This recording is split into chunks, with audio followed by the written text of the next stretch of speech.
Good morning, gentle friends, and welcome back to the first of my new series.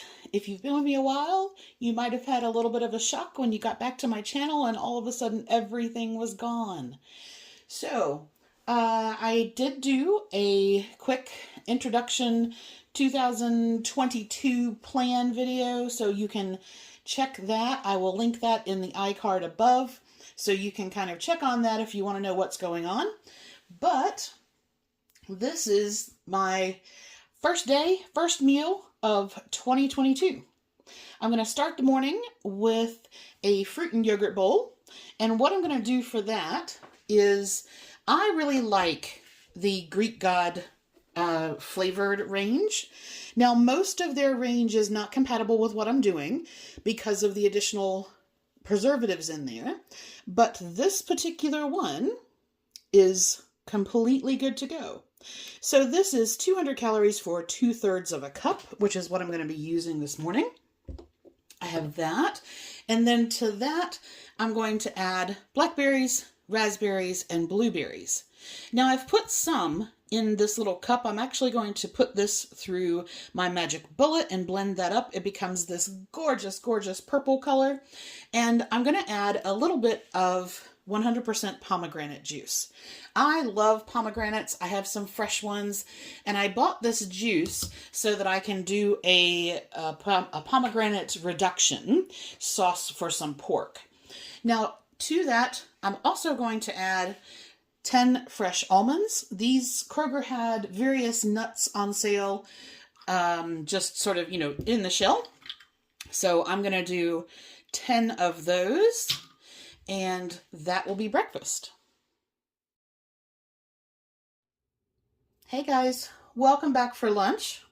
So today for lunch, I'm going to do the first of my freezer meals, and I'm going to have a serving of this for my lunch today. This is going to be an Instant Pot chicken and dumplings. You can absolutely do stovetop or slow cooker. There are tons and tons of recipes out there. I have put one of each variety in the description box. So there is a stovetop version, an Instant Pot version, which is what this is based on, and a slow cooker version for you. Now, I am going to make a few little adaptations to it, but you'll get the general idea. First thing is that for the dumplings, I'm going to do basically a 3-ingredient dough. So I'm going to start with the Bob's Red Mill whole wheat pastry flour, and that only has one ingredient, which is just the wheat. It's just a ground wheat flour. So that definitely fits with what I'm doing. To that, because it is not a self-rising, I am going to be adding some baking powder. And then I'm just going to use some Kroger plain Greek yogurt. This particular one is just a non-fat milk and your active cultures. So that is all good. And then I have just some straight Italian seasoning that I'm going to add to them. And that's everything. So that's going to be my dumplings. I'm going to make a 1-cup recipe of that to then basically split over the entire pot. I think I'll look at it when it all comes together, but I think this is going to be 4 servings, the way that I'm doing it. Chicken-wise, I cooked a whole chicken the other day in order to do some chicken stock, and this is a mix of both the white and dark meat that I pulled off of that. So that is just straight chicken. The chicken stock I'm still working on, so I am going to use some of the Organic Veggie Broth. So this particular one, it's basically onion, carrot, celery, and I'm already using that, so I thought that would go really well. It does have a tomato paste, which is why it looks a bit thicker. Salt, spices, garlic, oil, and that's everything. So this is 20 calories a cup. I have 2 cups here, and I'm going to add a cup of water as well, because this is quite a dense, thick broth, so I'm just going to thin that out just a little bit by adding some water. If I had my stock ready, I would just use 4 cups of normal stock, or 3 cups, but it's cooling. I actually have beef stock going right now, and the chicken stock, you need to let it cool so that you can skim the fat off the top when you're doing a bone broth. So that's in the fridge, and then I've got the other one going. All right, my veggies. I have a carrot, some celery ribs. I actually kept the leaves off the celery. I like putting those in there as well. Some fresh thyme, frozen peas, yellow onion, and this is elephant garlic. They're just a bigger clove of garlic. So one of these is basically like 2 normal garlic cloves. And that's all pretty standard. What I am going to add extra are these little guys. I got these in my Misfit box. These are white egg or baby white turnips, and they have a texture very similar to potato when they're cooked. I got 2 bunches of those. I like roasting them in the oven with radishes and things like that, but I thought, you know what? They will just add another texture component to chicken and dumplings. Definitely not a traditional add, but there you go. Now, what I did discover, and some of you have asked me about this in my Facebook group. I did this last time, and I put the half and half, which you add at the end, I put it in before freezing. And for me personally, I don't like dairy after it's been frozen. I thought it would be okay, but you know what? I think what I'm going to do is I'm going to make this, I'm going to add the half and half directly to my bowl when I serve it for me for lunch, and then I'm going to freeze the rest of it without it. So I will just, when I thaw it back out, or when I have it as a meal again, I will add the half and half at that time. I figured it into the recipe, so it's all been accounted for, but I'm just not going to add it before I freeze it. I am still going to put a bit of cornstarch in there, so I have that. But that's basically it. I'll show you how this comes together.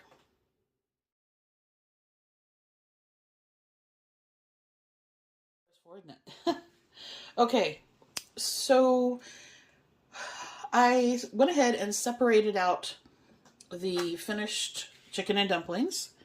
And so this just needs to fully cool, and then I'll put these away. And so I got I got what I thought I was going to get out of that, which is 4 servings. So I have 3 freezer ones to put away, and then this is my serving for tonight, and I've went ahead and put the half and half in there. It has gotten later. I'm not going to eat again. So to that, I'm just going to add a couple of slices, and this is new for me. I was looking for a bread that met my criteria, and this is what I found. The Ezekiel's, this particular one is the Flax, and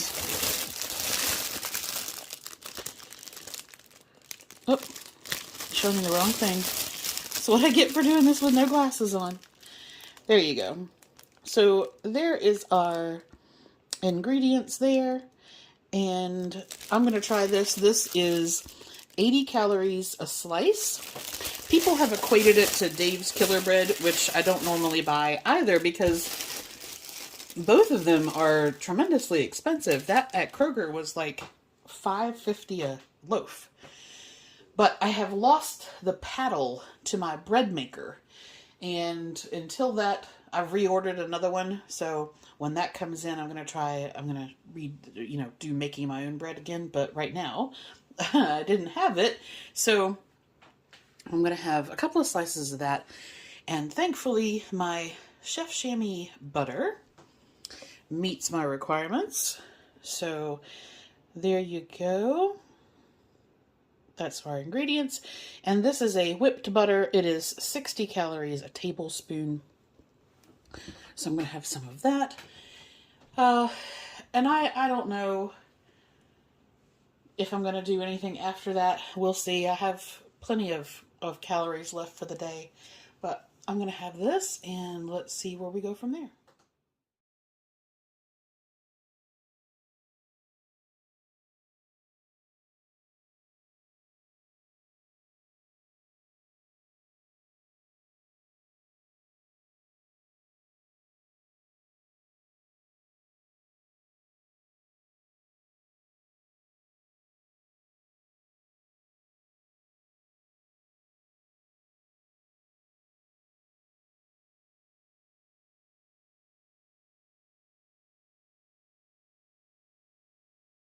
Anyway, one of the things that I wanted to start doing this year was to basically sit down with you a little bit at the end of the video and do like a daily recap, just so that A, I get to see you guys, and B, a lot of times you may not know kind of what I thought about something, or how something was, if I don't remember to put a little bit on there and be like, oh, this was good, or oh, this wasn't good. So I thought this gives me a chance to be a little bit more with you. Now, I'm not going to guarantee that come the end of the evening when I feel like that I'll always want to come on and do something, but that's the plan, to see you guys more this year, or to be more here this year. So today there's not a whole lot really going on. I had 2 fruit and yogurt bowls, and that's kind of, it's fruit and yogurt. You can't go wrong with that. But I will say, the yogurt wise, if you are looking for a nice, rich flavored yogurt, the Greek God one that I used, and I also like the Noosa ones, but I have to be careful because some of them are perfectly fine and they are ingredient wise exactly what I need, and some of them, a lot of them, still contain like natural flavors which kick me in the teeth, and some other sort of emulsifiers and preservatives, and so those are a big no-go this year. But there are some of them, including the one that I used today, that I really like. I think they're really good. So if you're looking for a nice, rich, flavored Greek yogurt, that's the 2 that I like. And then I tried Ezekiel Bread for the first time, and that, I mean, it's okay. For what it costs, I won't buy it again. It is a seedy loaf, which I really like, and it is a very sort of dense bread, which I don't mind, but like flavor wise, for cost, it's just not there for me. Now, sorry, I get itchy eyes. Now, I did reorder a bread maker paddle because I lost mine. I had baked Sandy some banana bread, and I took it down to her. The loaf was still hot when I took it down to her, and I took the paddle out when I got to her house, and I remember putting it in the car to take home, and now I can't find it. So I've checked the car, I've checked the house. I think what I did was, I think I put it in a grocery bag, and then I think I probably threw the grocery bag out with my paddle. So I've got another one coming, and when that gets here, I'll try making my own bread. The chicken and dumplings worked out really well. I've made those before. I did forget to put salt in, and I was splitting it up, without the half and half in it, and I tasted a bit, and I thought, that tastes kind of weird. What's the deal with that? Yeah, the deal with that was that I forgot to put salt in there. But when I reheat it, I can just put the dairy in there, and I'm using half and half. You could use heavy cream. I wouldn't put milk in there. I mean, I guess you could. Or you can just keep it without the dairy. You could use, I guess you could use almond milk or cashew milk if you really wanted to. I don't know. But I'll just remember to salt it when I have it. And that is the first of my freezer meals. So I thought I was going to be all gung-ho and like, I'm going to make 25 freezer meals all at one time. Yeah, no. I don't know about where you guys are, but the weather has been absolutely crazy here. And like today, it was 70. In 2 days, it's supposed to be in the 20s. That kind of temperature change, I just can't. So I don't know how well I'm going to be doing in a couple of days. But anyway, that's kind of it, really. So freezer meal number 1 done good. And I don't really know. I haven't fully decided what I'm going to do tomorrow. It depends a little bit. I'm starting to feel a little rough, so I don't know what I'm going to do tomorrow. But I think if I feel okay, I bought this piece of chuck roast to do like a beef burgundy. And that's going to be my next freezer meal as long as I feel okay to make that. So yeah, that's the plan. That's the plan. We'll see what happens, but that's the plan at the moment. All right. I won't ramble as long in subsequent videos. I just was playing catch up a little bit and rambled. So, all right. I will see you guys tomorrow for another What I Eat in a Day and possibly some more freezer meal. And then we'll go from there. So, you guys have a great night. I'll see you soon.